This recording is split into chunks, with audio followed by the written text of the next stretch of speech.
Imagina a cena. Japão feudal, 1579. Samurais, daimyos, ninjas, o kit completo do período Sengoku. E no meio desse caos de senhores da guerra, desembarca em Kyoto um homem que não podia ser mais fora da caixa. Um gigante africano, com quase 1,90 m de altura e, segundo os locais, a força de 10 homens.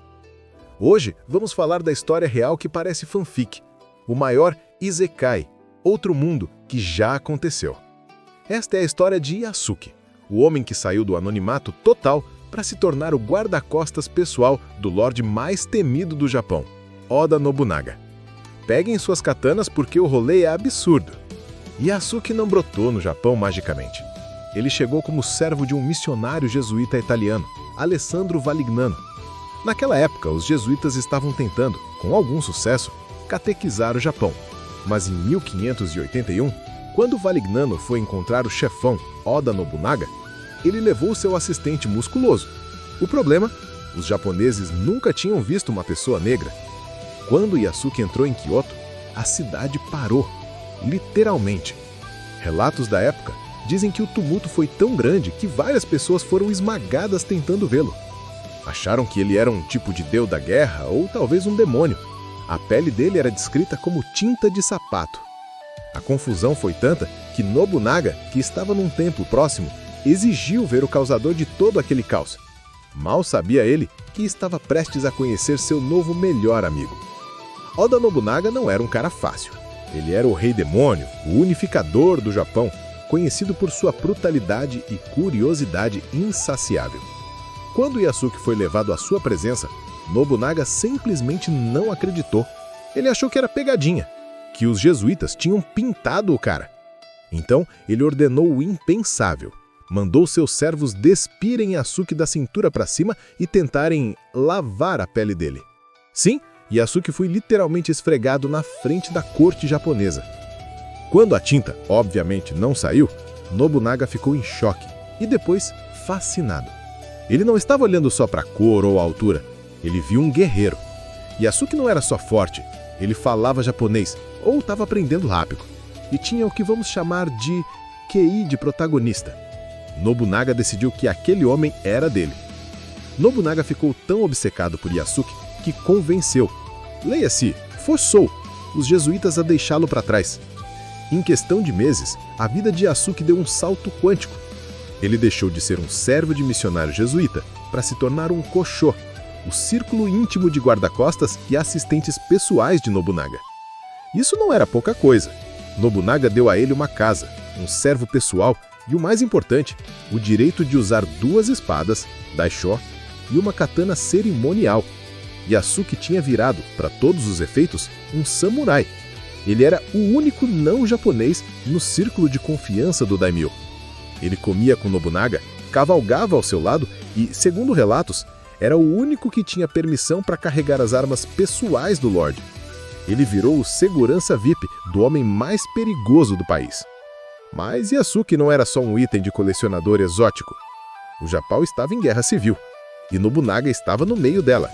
Yasuke foi para o fronte. Em 1582, ele participou da Batalha de Teimokuzan, a campanha final que destruiu o clã Takeda, os maiores rivais de Nobunaga. Imaginem a cena.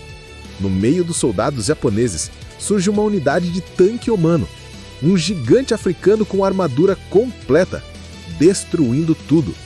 Os inimigos deviam achar que o próprio rei demônio Nobunaga tinha invocado um demônio de verdade para lutar por ele. Yasuke provou que não era só um guarda-costas de palácio. Ele era uma arma letal. Sua lealdade a Nobunaga era absoluta, e a sua presença no campo de batalha virou lenda instantânea. Ele era a definição de imbatível. Tudo que é bom dura pouco. Em junho de 1582, o roteiro deu muito errado. Nobunaga estava relaxando no templo Honnoji, em Kyoto, com uma guarda mínima. Foi quando seu general mais confiável, Akechi Mitsuhide, decidiu que queria ser o novo chefe. Akechi traiu Nobunaga e cercou o templo com 13.000 homens. Lá dentro, presos, estavam Nobunaga, seu jovem escudeiro Moriranru e Yasuke. Quando o templo começou a queimar, Nobunaga e seus poucos homens lutaram como leões. Relatos dizem que Yasuke lutou bravamente ao lado de seu mestre. Vendo que não havia saída, Nobunaga cometeu seppuku, suicídio ritual, para não ser capturado vivo. A ordem final de Nobunaga para Yasuke foi proteger seu filho, Oda Nobutada. Yasuke escapou das chamas e correu para tentar salvar o herdeiro. Yasuke falhou. O filho de Nobunaga também foi cercado e cometeu seppuku. O último guerreiro leal finalmente foi capturado pelas forças de Akechi Mitsuhide. E aqui, a história tem o seu momento mais irônico e trágico. Quando Yasuke foi levado ao traidor Akechi, o general olhou para ele e tomou uma decisão bizarra. Akechi se recusou a matar Yasuke. Por quê? Porque, segundo ele, Yasuke era apenas uma besta e não entendia nada. Portanto, não era japonês e não merecia a honra de morrer como um samurai. Akechi mandou que o devolvessem aos bárbaros do sul, os jesuítas. O mesmo racismo que o tornou uma curiosidade fascinante para Nobunaga foi o que salvou sua vida. Depois de ser a elite, Yasuke foi devolvido, por não ser considerado nem humano o suficiente para morrer. O maior desrespeito da história foi a sua única salvação. E depois disso, silêncio. O que aconteceu com Yasuke depois que ele foi entregue aos jesuítas em Nagasaki é um dos maiores mistérios da história japonesa. Ele simplesmente desaparece dos registros. Alguns dizem que ele voltou para a África, outros que morreu na obscuridade. Mas o fato é, por um breve e intenso período, um homem que começou como escravo quebrou todas as regras de uma sociedade mais rígida do mundo. Ele foi amigo pessoal do maior unificador do Japão, ganhou o título de samurai e lutou nas guerras que definiram o país. A história de Yasuke é a prova viva de que, às vezes, a realidade é muito, muito mais insana do que qualquer anime. Se você curtiu essa viagem no tempo, não se esqueça de deixar o like, se inscrever no canal e ativar o sininho para não perder as próximas histórias incríveis. Valeu, até a próxima!